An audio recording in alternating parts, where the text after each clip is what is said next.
dan kedermawanan. Kalau kita tengok dalam catatan sejarah, seperti yang diceritakan oleh Sayyidina Anas bin Malik radhiyallahu an, baginda Rasulullah sallallahu alaihi wasallam ajwadan nas fi Ramadan. Beliau adalah orang yang paling dermawan, dan puncak kedermawanan baginda Rasulullah sallallahu alaihi wasallam itu berada di bulan Ramadan. Maka kalau kita ingin mencontoh salah satu bagaimana Rasulullah sallallahu alaihi wasallam melewati bulan Ramadan, beliau adalah orang yang paling dermawan. Itu Sayyidina Anas yang menceritakan. Jadi Sayyidina Anas itu melihat di luar Ramadan Rasulullah sudah dermawan, tapi ternyata puncak kedermawanan baginda Rasulullah sallallahu alaihi wasallam itu ada di bulan Ramadan. Sehingga ada satu hadis yang memberikan pernyataan terkait dermawan dengan di bulan Ramadan, man fattara shaiman, orang yang memberikan perbukaan orang yang berpuasa, kana lahu mislu ajrih, maka nilainya sama dengan pahala orang yang puasa itu sendiri.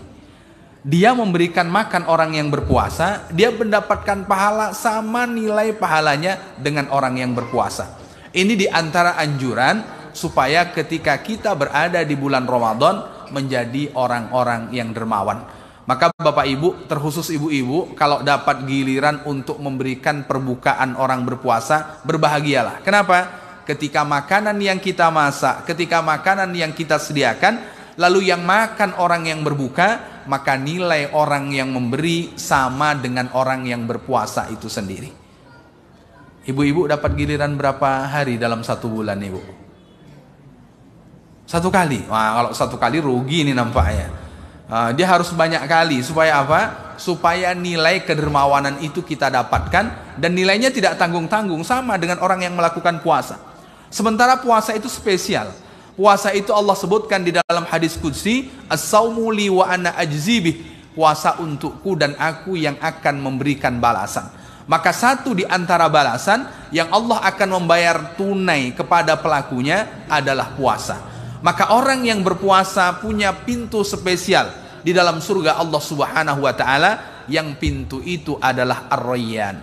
Kalau dia sudah berpuasa, lalu dia memberikan makanan pula kepada orang yang berpuasa, maka banyaklah kelipatan kebaikan yang dia dapatkan. Kalau orang sudah banyak kebaikan, Allah berjanji Allah akan memberikan kehidupan yang baik. Man amila salihan min dzakarin aw untha, siapa saja yang melakukan kebaikan, baik dia laki-laki ataupun perempuan, dan dia beriman, falanuhyiyannahu hayatan thayyibah, kata Allah, pasti kami akan berikan kehidupan yang baik. Jadi kalau kita ingin menjadi hidup yang baik, beramallah. Dan di antara amal yang banyak dilakukan oleh baginda Rasulullah sallallahu alaihi wasallam adalah dermawan di bulan Ramadan. 2005 saya datang ke Mesir, Bapak Ibu. Pas di bulan Ramadan. Jadi karena sore hari diajaklah oleh kawan-kawan ini untuk jalan sore lah. Jalannya jalan kaki, Bapak Ibu. Lalu kemudian ketika sore hari berjalan, bukan kita yang menyetop mobil, tapi mobil yang menyetop orang berjalan. Untuk apa? Untuk memberikan tentengan, dan kemudian itu digunakan untuk berpuasa. Maka ketika di bulan Ramadan, masjid berlomba-lomba untuk menyediakan perbukaan orang berpuasa. Jadi kami itu kalau di bulan Ramadan di Mesir, pengeluaran paling sedikit. Paling sedikit. Bisa saja kita tak perlu mengeluarkan uang selama bulan Ramadan. Kenapa? Karena hampir semua tempat menyiapkan perbukaan puasa. Saya tanya sekarang, ibu-ibu, berapa kali lipat pengeluaran di bulan Ramadan dibanding di luar bulan Ramadan? Tambahnya berapa kali lipat, ibu-ibu? Berapa kali lipat ibu-ibu minta tambah, Pak? Nah, ini kan. Dan di sana itu kalau bulan Ramadan, wah itu luar biasa. Dahulu kami, kalau kemudian untuk mengambil perbukaan itu, kami pakai piket. Kami satu rumah itu 6 orang. Jadi di piket hari ini 2 orang, esok 2 orang, esok 2 orang. Kalau sudah sampai ke tempat orang membagikan perbukaan puasa itu ditanya, "Kam, berapa orang?" Kami jawab, "Sittah, 6." Kami memang tinggal 6 orang, tidak berbohong. Akhirnya di belakang, ini orang satu rumah ditanya, "Kam, sittah." Dia bilang 6 juga. Ternyata kalau 2 orang yang mengambil itu dapatnya 12. Sementara yang di rumah itu cuman 6 orang. Dan tak berbohong, "Kam, berapa orang?" Katanya, "Sittah." Oh, di rumah 6 orang. Maka diberikan 6 potong. 6 potong itu Bapak Ibu, Kalau ayam ini mohon maaf, ayam 1,5 kilo itu dipotong jadi 4. Jadi satu orang itu 1/4-nya. Kalau daging biasanya rata-rata 1/4 kilo. Kalau kita 1/4 kilo untuk makan berapa orang Bapak Ibu? Kalau untuk dendeng, tipis-tipis sekali itu. Memang mereka berebut untuk menjadi orang dermawan ketika berada di bulan yang mulia. Mereka tahu bahwa itu dilipat gandakan oleh Allah Subhanahu wa taala. Maka luar biasa sekali Bapak Ibu. Bapak Ibu yang dimuliakan oleh Allah Subhanahu wa taala, tentu sangat banyak untuk menjadi orang dermawan di bulan Ramadan. Salah satu caranya memberikan perbukaan orang yang berpuasa. Atau kemudian kita menggunakan cara yang lain. Cara yang lain bagaimana? Membayarkan hutang orang. Karena Rasulullah sallallahu alaihi wasallam menyebutkan, salasatun man jaa bihinna ma'al iman. Kalau ada orang pernah melakukan 3 amal dan dia menghadap Allah Subhanahu wa taala dalam keadaan beriman, maka Allah akan masukkan dia ke dalam surga dan Allah berikan izin untuk memilih dari mana saja pintu surga yang dia inginkan. Pintu surga itu kan 8. Satu di antaranya Allah siapkan untuk orang yang berpuasa, yaitu Ar-Rayyan. Tapi ada orang yang luar biasa, ketika menghadap Allah dalam keadaan beriman, dia pernah melakukan 3 amal ini, maka Allah akan izinkan yang bersangkutan untuk memilih dari pintu mana saja yang dia mau. Siapa orang itu? Satu di antaranya, kata baginda Rasulullah, man adda dainan khafiyan, orang yang membayarkan hutang orang lain diam-diam. Ya bayarkan hutang orang lain, tapi orang itu tidak tahu. Asal jangan hutang orang di showroom sajalah Bapak Ibu. Nah, kalau di showroom hutang orang itu besar. Maknanya yang sederhana. Contoh begini Bapak Ibu, kita tengok di kedai harian. Kedai harian itu biasanya ada buku catatan utang. Betul Bu? Oh Bu, ini pura-pura tak tahu nampaknya ini kan. Kok Pak Ustadz tahu? Saya belanja tidak jauh dari kedai dari rumah di mana saya tinggal. Saya sudah ambil tempe, sudah ambil tahu, lalu kemudian terong, lalu kemudian pareo. Ibu-ibu tahu pareo? Ya tahulah, tak mungkin tak tahu kan. Setelah saya kumpulkan, saat mau membayar ternyata saya pegang-pegang saku tak ada duit. Pegang belakang, ternyata saya tak bawa dompet. Akhirnya saya sampaikan, Bu, mohon maaf saya tak jadi belanja. Kata ibu itu, bawa aja Pak Ustadz. Mohon maaf Ibu, nanti saya takut lupa. Kata ibu tuh, kalau Pak Ustadz takut lupa, boleh dicatat di sini Pak Ustadz. Oh, ternyata setelah saya tengok besar juga buku catatan hutang itu. Ternyata ada buku catatan hutang. Bapak Ibu mohon maaf, kalau belanja ke mall ada buku catatan hutang? Tak ada. Ternyata orang yang masih peduli itu orang yang sederhana, bukan orang yang kaya raya. Bapak Ibu kalau belanja sudah masukkan dalam keranjang, dorong pergi ke kasir. Lalu duit kita tak cukup. Bagaimana caranya Bapak Ibu? Pasti kita pulangkan, akan dikurangi. Tapi kalau kemudian kita belanja ke kedai tetangga, coba Bapak Ibu, saat uang kita tidak cukup, bagaimana? Paling disodir ibu hutang, catat sini sajalah yang belum kemudian dibayar. Maka ternyata Bapak Ibu, orang yang lebih peduli itu justru bukan kita belanja di tempat yang mewah, tapi justru belanja di tempat sederhana. Maka kadang mohon maaf, orang yang belanja ini memang dia hidupnya susah, sehingga dia punya hutang. Dan orang yang paling nikmat hidup itu saat tak punya hutang. Betul atau tidak Bapak Ibu? Ini nengoknya banyak punya hutang nampaknya ini kan. Tak iya soalnya jawabannya kan. Hidup yang paling nikmat itu kalau tak punya hutang. Karena Rasulullah Shallallahu Alaihi Wasallam mengajarkan kepada kita doa. Apa doanya? Kata baginda Rasulullah, Allahumma inni a'udzubika min ghalabatid dain. Ya Allah, aku mohon perlindungan kepadamu supaya tidak terlilit hutang. Kita kadang doanya minta kepada Allah supaya tidak terlilit hutang, tapi kadang perilaku kita menuntut kita untuk menjadi orang yang terlilit hutang. Contohnya ini mohon maaf ibu-ibu. Ini kepada ibu-ibu saya mohon maaf. Kenapa? Arisan. Wah, ini.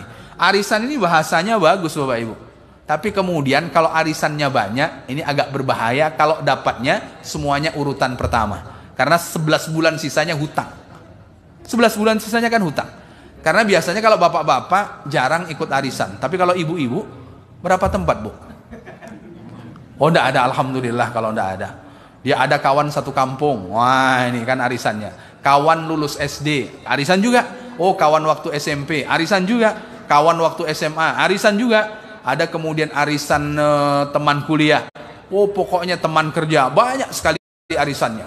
Oh pas dikocok, dari semua yang dia ikut itu ternyata dapat urutan pertama. Bahagia Bu? Oh bahagia. Hutangnya berapa bulan? Hutangnya berapa bulan? Ini banyak hutangnya nih.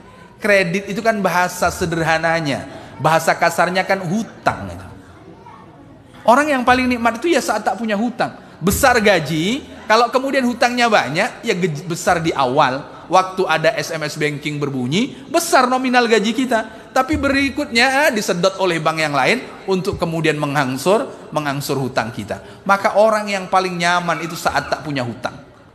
Apalagi malam takbir, Allahu Akbar, Allahu Akbar, Allahu Akbar. Oh, tak punya hutang itu bahagia. Makanya kalau ada orang punya hutang, dermawanlah kepada mereka. Bagaimana? Bayarkan hutangnya diam-diam. Jangan cakap, diam-diam. Kita sampaikan kepada ibu kedai, Bu, siapa yang hutang dengan ibu orang yang hidupnya susah? Biar saya bayar.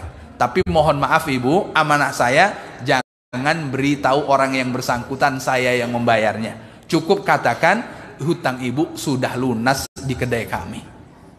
Siap Bu? Oh Bu, macam mana saya mau bayar hutang orang lain Pak Ustaz? Hutang saya aja belum lunas-lunas sampai sekarang. Nah ini repotnya ini. Ini sederhana ibu. Tapi Allah subhanahu wa ta'ala melalui baginda Rasulullah sebutkan, orang yang membayarkan hutang orang lain diam-diam, itu satu di antara orang, kalau meninggalnya dalam keadaan beriman, nanti Allah berikan izin untuk masuk ke dalam surga dari pintu 8 mana yang dia mau. Ini kan tentu orang yang dermawan, tak mungkin bukan orang yang dermawan. Dahulu ada sahabat Rasulullah sallallahu alaihi wasallam namanya Abu Qatadah radhiyallahu an. Ketika itu Rasulullah hendak mensalatkan jenazah. Sebelum Rasulullah salatkan jenazah, Rasulullah tanya, "Alahu dainun?" Apakah jenazah yang akan kita salatkan ini punya hutang? Lalu apa jawaban para sahabat? Lahu dinarani Rasul, sahabat yang akan kita salatkan ini punya hutang 2 dinar. 2 dinar Bapak Ibu. Dinar ini kalau kita tengok mata uang terbesar ini. Mata uang terbesar nanti Bapak Ibu coba tengok. Apa yang paling besar itu dalam hitungan tukaran? Itu dinar paling besar. Dan dia punya hutang 2 dinar.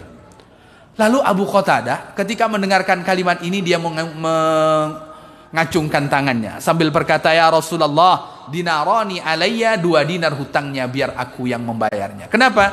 Karena Abu Qatadah tidak menginginkan sahabatnya masuk ke liang lahat untuk menanggung hutang, sehingga dia bayarkan. Makanya biasanya kalau kita takziah sebelum jenazah diberangkatkan, Bapak Ibu kalau almarhumah punya tanggungan, punya hutang terhadap Bapak Ibu, mohon menghubungi ahli waris. Jadi kalau bisa cepat, apalagi sebelum jenazah itu dikebumikan. Supaya apa? Supaya dia masuk ke liang lahat sudah tidak menanggung hutang karena sudah diselesaikan oleh ahli waris. Maka yang tukang membayar pada waktu itu siapa? Abu Qatadah. Abu Qatadah ini bukan hanya sekedar membayar orang yang punya hutang, tapi dia suka juga berjalan cari orang yang punya hutang. Kalau ketemu orang punya hutang, dia orangnya susah, dia bayarkan hutangnya. Ketemu orang punya hutang, dia susah, dia bayarkan hutangnya. Jamaah kita ada yang tukang cari orang punya hutang Bapak Ibu? Ada Bapak Ibu? Ada, tapi rentenir lintah darat itu. Itu bukan membayar hutang, itu mencekik orang namanya itu. Dia ada Abu Qatadah. Abu Qatadah ini kerjanya cari orang punya hutang. Jadi kalau ada jamaah kita, izin tolong kirim WhatsApp-nya ke saya Pak Ketua. Dia rajin, dia cari orang hutang dia bayarkan, cari orang hutang bayarkan. Tentu ini harus orang yang berkecukupan sekali seperti Abu Qatadah. Ya kalau tidak, paling tidak seumur hidup pernah kita membayarkan hutang orang lain. Diam-diam tapi jangan cerita-cerita. Penyakit kita manusia ini rajin cerita. Bu, tolong nanti rahasiakan ya, jangan ceritakan kepada orang lain. Ini dengan ibu kedai. Dengan kawannya cerita, saya kemarin sebelum lebaran saya bayarkan hutang si A itu. Si A tak tahu kalau saya yang membayarkan padahal. Ini tak merahasiakan itu namanya. Cukup antara kita dengan ibu kedai tanpa memberitahu orang yang kemudian kita bayar. Kenapa? Karena kita ingin merahasiakan. Kenapa kita rahasiakan? Supaya kita menjadi orang istimewa. Saat kita meninggal dalam keadaan beriman, pernah kita melakukan amal ini, maka Allah subhanahu wa ta'ala izinkan untuk masuk ke dalam surga dari pintu mana saja yang dia mau. Bapak Ibu, orang itu kalau sudah mati Bapak Ibu, tak ada yang tak mau hidup kembali. Kalau sudah mati, kalau tidak percaya, Bapak Ibu silahkan lakukan wawancara di setiap komplek pemakaman. Pasti jawaban mereka sama. Pernah Bapak Ibu melakukan wawancara? Rabbi laula akhartani ila ajalin qarib. Jadi orang itu kalau sudah nampak malaikat pencabut nyawa, pasti dia minta untuk ditunda meskipun sekejap. Bapak Ibu kenal malaikat pencabut nyawa? Kenal Bapak Ibu? Nah, kalau tak kenal malam ini saya kenalkan. Nah, ini malaikat Israel namanya. Nah, maka dahulu ada lagu yang pernah hit di usia Bapak Ibu waktu muda. Bila Israel datang memanggil. Nah, kalau yang hafal nampaknya dah tua ini, karena lagunya cukup lama ini kan. Ini tugasnya mencabut nyawa. Jadi kalau orang itu sudah nampak malaikat Israel, minta ditunda. Orang yang mati pun minta balik hidup. Kenapa? Fa'as-saddaqa wa akum minas salihin. Balik aku hidup, aku ingin bersedekah. Apalagi ini di bulan Ramadan dan Allah masih memberikan kita kehidupan, bersedekahlah sesuai dengan kemampuan kita. Bayarkan hutang orang lain kalau memang orang itu susah, dan kalau bisa rahasiakan. Supaya apa? Supaya kita menjadi mulia yang luar biasa di sisi Allah Subhanahu wa taala. Jadi bukan hanya sekedar memperbaiki hubungan kita dengan Allah, tapi perbaiki juga hubungan kita dengan manusia, perbaiki juga bagaimana peduli kita dengan sesama manusia. Di antara peduli yang sederhana, kalau ada orang susah punya hutang, bayarkan, karena itu akan mengembirakan. Dan orang yang mengembirakan orang yang susah, maka nanti Allah akan ringankan satu susahnya dari sekian banyak kesusahan yang akan dijumpai nanti di hari kiamat. Bapak Ibu yang dimuliakan oleh Allah Subhanahu wa taala, tentu sangat banyak sekali kisah kedermawanan kalau kita ingin cari satu persatu. Sebagai penutup, saya bacakan kisah Abu Thalhah radhiyallahu an. Abu Thalhah ini saking kayanya, waktu melamar Ummu Sulaim bagaimana Bapak Ibu? Bayda am safra. Wahai Ummu Sulaim, engkau mau emas kawin yang berwarna putih atau yang berwarna kuning? Nah, itu pertanyaan siapa? Abu Thalhah kepada Ummu Sulaim yang dia lamar. Ibu-ibu dulu waktu dilamar bapak-bapak apa tawarannya, Bu? Oh, Bu. Wah, terlambat pula saya tahu ini, Pak Ustadz. Kalau tahu dari dulu waktu saya masih gadis, wah tentu saya akan seperti Ummu Sulaim. Dan Ummu Sulaim ini Bapak Ibu, dia tidak tertarik dengan perak yang dimiliki oleh Abu Thalhah. Dia tak tertarik pula dengan segudang emas yang dimiliki oleh Abu Thalhah. Apa jawaban Ummu Sulaim?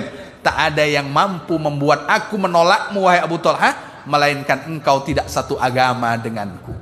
Jadi bukan karena perak dan bukan karena emas, hanya karena Abu Thalhah tidak satu agama dengan Ummu Sulaim. Ummu Sulaim itu emaknya Sayyidina Anas bin Malik radhiyallahu an. Setelah meninggal Malik, Ummu Sulaim menjanda, dilamar oleh Abu Thalhah. Lalu kemudian Abu Thalhah masuk Islam dan menikahlah dengan Ummu Sulaim. Dan ketika turun firman Allah Subhanahu wa taala, "Lan tanalul birra hatta tunfiqu mimma tuhibbun," kalian tidak akan mendapatkan kebaikan sampai kalian menginfakkan sesuatu yang paling kalian cinta. Tapi ini jangan disalah tafsirkan Bapak Ibu, karena ada sebagian aliran dalam tanda kutip dia infakkan istrinya kepada gurunya, karena itu yang paling dia cintai. Nah, ini sesat ini namanya. Dan Abu Thalhah itu punya harta yang terbaik. Apa harta yang terbaik? Di seberang Masjid Nabawi ada kebun kurma terbaik Abu Thalhah. Kebun kurma itu namanya Bayruha, dan itulah yang dia wakafkan untuk agama Allah Subhanahu wa taala. Dan itu harta yang paling dia cintai. Maka kalau kita ingin mencontoh Abu Thalhah, kalau Bapak Ibu pergi sholat tarawih, di saku ada 3 uang. 1 warna hijau, 1 warna biru, 1 warna merah. Kira-kira yang kita tarik warna apa Bapak Ibu? Halo Ibu, hijau, biru atau merah? Nah, ini jujur semuanya nih, alhamdulillah. Berarti belum ada kita yang sama dengan Abu Thalhah. Kalau Abu Thalhah yang paling dia cinta itulah yang dia tarik, bukan yang paling dia cintai. Yang paling cintai itu tentu yang merah kan? Nah, itu yang dia tarik. Nah, kita justru yang paling tak kita cintai itulah yang kita tarik. Nah, berarti masih belum bisa kita mencontoh Abu Thalhah radhiyallahu an. Maka di bulan Ramadan berlatih kita untuk dermawan. Semoga itu mengantarkan kita menjadi orang-orang yang kelak layak berjumpa dengan baginda Rasulullah sallallahu alaihi wasallam. Amin ya rabbal alamin. Barangkali demikian Bapak Ibu yang bisa saya sampaikan pada kesempatan malam hari ini.